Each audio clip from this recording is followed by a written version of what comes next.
We people of Farrin have cassava and we're going to make cassava dumpling right now. So first we peel the cassava, wash it, and we use the Caribbean nice grater and grate the cassava. So see the cassava there now? It grater, ready for knead with little salt, cornmeal and flour. I add little, what you call it, whole wheat flour to the white flour because I'm not too in the white flour.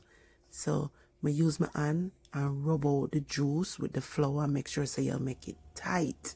And then you knead it up. If it needs little water, you add little water to it and make it like regular dumpling. You make the pot boil up after you make the dumpling. Then the pot must be a boil when you make the dumpling.